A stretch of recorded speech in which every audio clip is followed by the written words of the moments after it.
अस्सलाम वालेकुम जी। मैं नन्हे मुन्ने प्यारे प्यारे दोस्त, कैसे हैं? ठीक ठाक है, मज़े से हैं? क्या कर रहे हैं जनाब? क्या हो रहा है?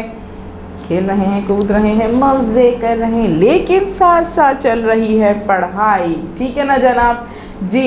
मैं भी यही कहती हूँ कि क्या होना चाहिए, साथ साथ पढ़ना चाहिए और खेलना भी ज़रूर चाहिए। खेलते रहना चाहिए, खेलें और साथ साथ पढ़ें। ना हर वक्त खेलते रहें, ना हर वक्त पढ़ते रहें, दोनों काम बैलेंस होने चाहिए, है ना। अच्छी बात होती है ये, आप भी यही चाहते हैं। बिल्कुल यही होना चाहिए कि हम अपनी लाइफ को बैलेंस रखें और लाइफ में हर काम करें, ठीक है ना। खेलें भी और काम भी करें।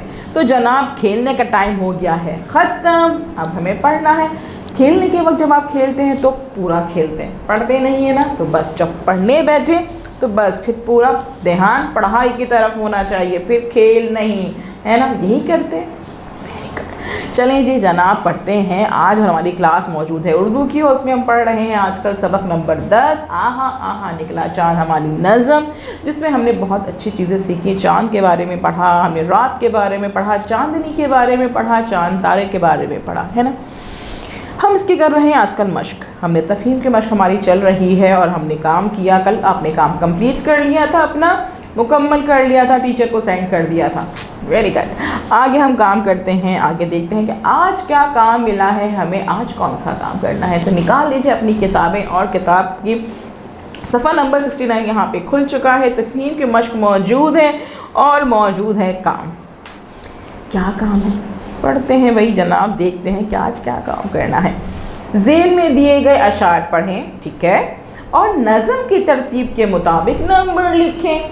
तो जनाब यहाँ पे हमें कुछ अशार दिए गए हैं, लेकिन उस अशार में क्या किया है, ऊपर नीचे कर दिए हैं, तरतीब उलट पुलट कर दी है। और ये देख रहे हैं, हमें चेक कर रहे हैं कि हमने नज़म कितने अच्छे से पढ़ी है। हमें पता भी है कि नज़म के अशार किस तरह से तरतीब में दिए गए हैं। नज़म में कौन सा शेर पहले है, कौन सा दरमियान में है, कौन सा आखिर में है। तरतीब हमें याद है या नहीं याद है, ये हमें ये चेक कर रहे हैं जी जनाब। लेकिन हमने यानी कि मेरे दोस्तों ने और हमने मिल के ये नज़म बहुत अच्छे से पढ़ी है ना। पढ़ी भी है, समझी भी है, तो हमें ये पता है कि ये नज़म के अशार किस तरतीब से लिखे हुए हैं। सबसे पहले देखते हैं कि ये अशार कौन कौन से हैं, फिर इनकी तरतीब भी कर लेंगे, ठीक है। पढ़ते हैं अशार। आहा आहा निकला चाँद, कैसा अच्छा प्यारा चाँद, अपनी रात और अपने तारे, अपनी चांदनी अपना चाँद, रात आई और चमके तारे, बीच में उनके चमका चाँद, ये शय मेरी वो शय तेरी, चाँद है लेकिन सबका चाँद, चाँद है लेकिन सबका चाँद। चले जी जनाब, हो गए हमारे ये अशार। अब हमें तरतीब करनी है। इन अशार की तरतीब क्या होनी चाहिए हमारी नज़म के मुताबिक। पहला शेर क्या था, पहला शेर तरतीब के मुताबिक शेर आप उसी के नंबर वहाँ डाल देंगे। देखिए यहाँ पे ब्रैकेट है ना, इन ब्रैकेट में आप नंबर लिख दीजिएगा। सही। पहला शेर क्या था, आहा आहा निकला चाँद, कैसा अच्छा प्यारा चाँद। जी जनाब, ये हमारा पहला शेर है। आहा आहा निकला चाँद, कैसा अच्छा प्यारा चाँद। शेर नंबर 2 कौन सा है, सोचिए ज़रा, मुझे बताएं कौन सा शेर है। आपको क्या समझ में आ रहा है कि भाई रात आई और चमके तारे, बीच में उनके चमका चाँद, अपनी रात और अपने तारे, अपनी चांदनी अपना चाँद, या फिर ये शय मेरी वो शय तेरी, चाँद है लेकिन सबका चाँद।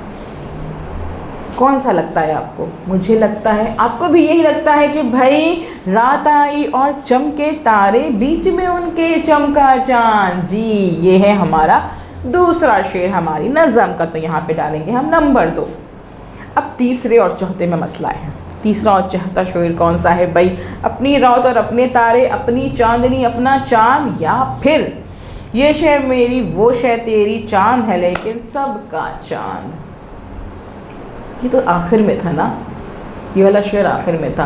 तो फिर अपनी रात और अपने तारे, अपनी चांदनी अपना चाँद, हाँ ये है हमारा नंबर 3। यानी कि नंबर 3 पे आएगा हमारा अपनी रात और अपने तारे, अपनी चांदनी अपना चाँद, और नंबर 4 पे आएगा हमारा ये शय मेरी वो शय तेरी, चांद है लेकिन सबका चांद। तो हमारी तरतीब के मुताबिक पहला शेर है भाई, जल्दी से देख लीजिए, आहा आहा निकला चांद, कैसा अच्छा प्यारा चांद।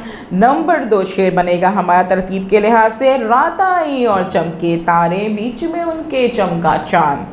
तीसरा हमारा लफ्ज़ है, शेर है, अपनी रात और अपने तारे, अपनी चांदनी अपना चांद।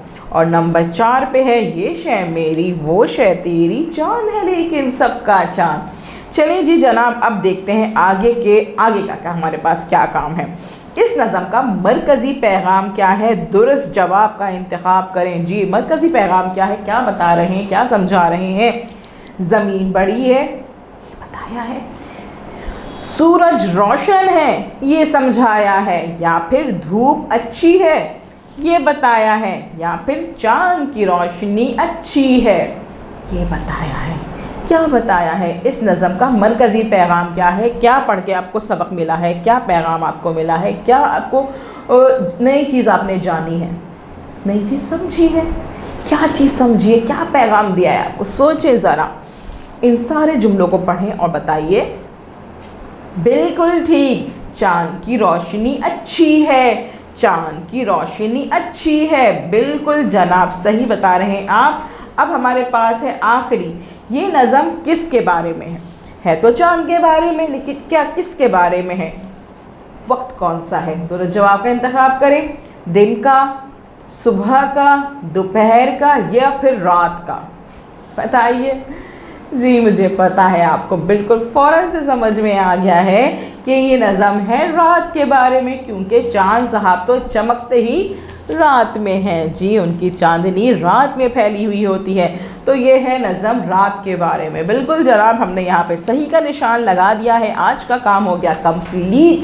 क्या करेंगे, वीडियो को बार बार देखेंगे, अच्छे से देखेंगे, पढ़ेंगे, समझेंगे, काम कंप्लीट करेंगे। और पिक्चर सेंड करने से पहले टीचर को क्या करते हैं, हम मम्मा पापा से रीचेक ज़रूर कराते हैं जी, ताकि कोई गलती ना रह जाए। काम रीचेक करा लीजिए, टीचर को अपनी पिक्चर सेंड कर दीजिए काम की, और मेरा वेट कीजिए, इंतज़ार कीजिए। कल हम मिलेंगे नए काम के साथ। अल्लाह हाफ़िज़।